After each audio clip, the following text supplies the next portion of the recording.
I've been listening to my friend Cliff Ravenscraft's podcast on his manifesto of clarity, purpose, I think he calls it. Let me see here. I don't know where I put it now. Clarity, devotion, and momentum. And I was thinking about similar things. What would be my manifesto of clarity? Manifesto for living with more clarity, devotion, momentum. So I think my clarity is to know myself, that I am a minister of the good news. I guess that's what I do, but I'll start with that, I guess. And I do that through music, through teaching the Word of God, through mentoring and leading churches, etc., and ministries. I've done that now for 30 years, since I was a young boy, and really since college, since I was 18. So it's been 35 plus years. I would say also my manifesto includes my nervous system and my emotions, my emotional state. I am a highly creative, highly empathic, and highly anxious type that struggles with bringing all those things together. And I'm an Enneagram 3, and always trying to integrate all those aspects of who I am, which isn't easy. Counseling and medication and spiritual practices, community all help to get me back on track so I can do the things that I am gifted and called to do. But I get triggered really easily, especially these days. And I have to then go through my cycle and wind down and come back to normal. I love to lead and to make things better, to do great things, to appear part of the Enneagram as successful to others, which is something I'm constantly fighting against, and to realize that the best thing is to be a part of the pack and to work with people, not in front of people or against people. I think clarity also comes in the things that I don't do anymore, or I don't entertain as much as I used to. I was listening to a podcast on AI, and the girl, she's interviewing a Google executive, and she has a degree in computer science from Stanford, and so does he from I don't know where.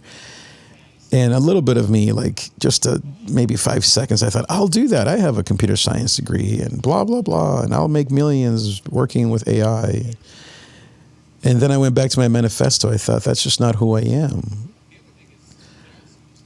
I have a degree in computer science and engineering, but that's just not who I am. Oh, let's make money online and become millionaires. There's a part of me, sure. Oh man, that'd be great. Passive income, and it's just not who I am. I'm a minister of the good news. I am a creative and empath, all the things I said. And really, I love the gospel. I love Jesus. I love the church. That becomes clear every week. Yesterday, I was watching a bunch of podcasts. I love podcasts, obviously. On Aaron Apke meets Wes Huff, I think it is, or debates Wes Huff on the topic of basically Christ consciousness versus the gospel, New Age, you could say, versus Jesus. And the more I heard, and I've heard that podcast before and heard a bunch of content on that topic. But every time that I hear this debate, I think, man, Jesus is all I need. That's what I believe. That's what I'm going to preach and talk about and sing about the rest of my life. Not that I am some perfect Christian or I never doubt or fear, but this is my story. This is my song.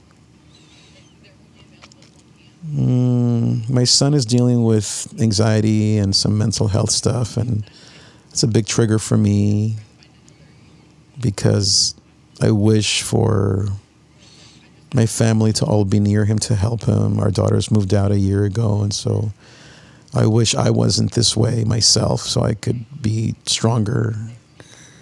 I wish he wasn't as I am, but it's a part of the family pool, the gene pool, so I'm sorry, son. At the same time, he's also highly creative. We're not the same, but we have similarities with our empathy, our love for people, and our overthinking, but also our highly creative types. As far as home, I mean, my wife is my rock, and I love her, and she loves me, and we help each other. Today, she went through a job thing that was pretty disappointing, and I feel sad for her, and I comforted her and prayed for her and sent her some texts. She's out with her friends now. And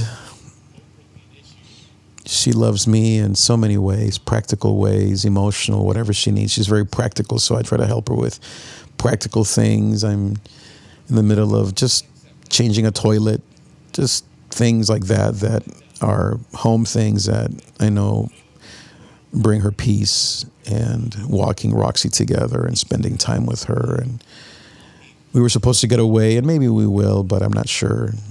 Depends on how much rest we can get. I'm on a break on a few days off from work, so it's been nice. Today's actually my first day off, so my manifesto, I go back to it all the time. Right now, I'm not feeling necessarily super upbeat.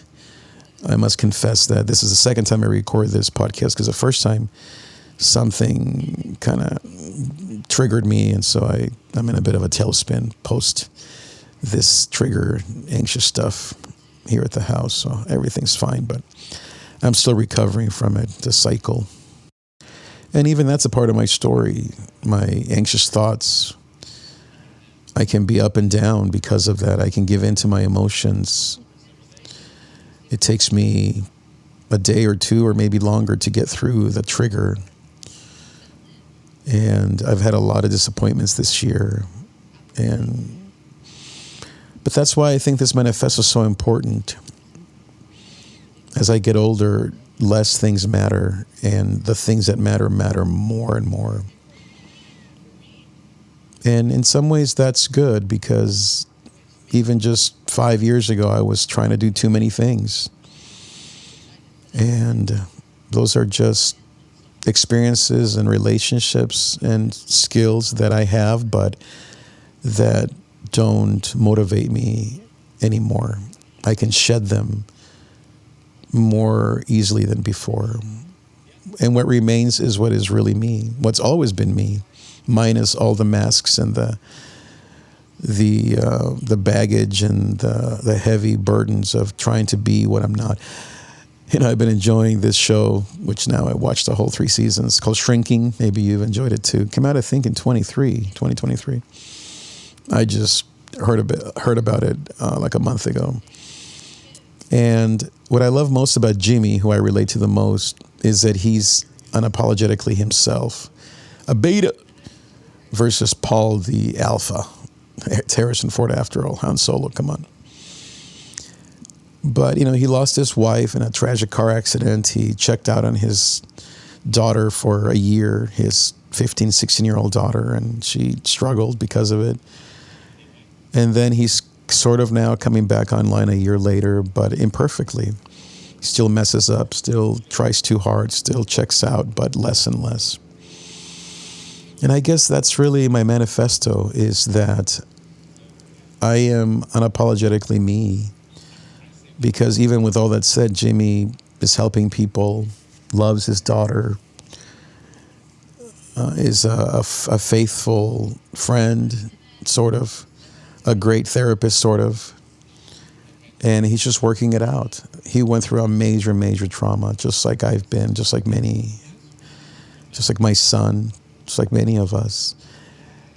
And yeah, we all wish we were Paul, the stiff upper lip, male, alpha, male, kind of stereotypical John Wayne guy, the Marlboro guy, but some of us are not. And Paul has his own hangups, but if you are a beta or an empath male, be you, man. Be proud of you, because we bring something to the table that is so unique and so special. Just don't get too low, like my father-in-law would say to me. And I have gotten low at times, too low. During the pandemic, I hid in my room for a year. And in many ways, this year has been similar. I've been not hiding as much, but I would say I've struggled just as much this year. And I'm still recovering. I'm not out of it yet. There's still things I should do that I'm not doing, and energy that I don't have, and kind of a survival mode type thing, but taking one step at a time, one foot in front of the other. And that's what I tell my son David, and that's what I'm doing, and that's what Jamie was doing. And we all deal with our own stuff in our own ways, according to our own trauma and personality and gene pool and all the rest. So that's my story. I'm sticking with it, and I hope that it helps to, or it animates you, encourages you, it motivates you to write your own story, to think about your own manifesto of, let me see here what, again, Cliff said, a manifesto for living with more clarity, devotion, and momentum. I would say maybe the clarity I have, devotion, sure. I don't have momentum right now, and that's okay. Momentum will come. It'll come from me, it'll come from my son, it'll come for you. In the meantime, thank you for listening, and I'll see you next time.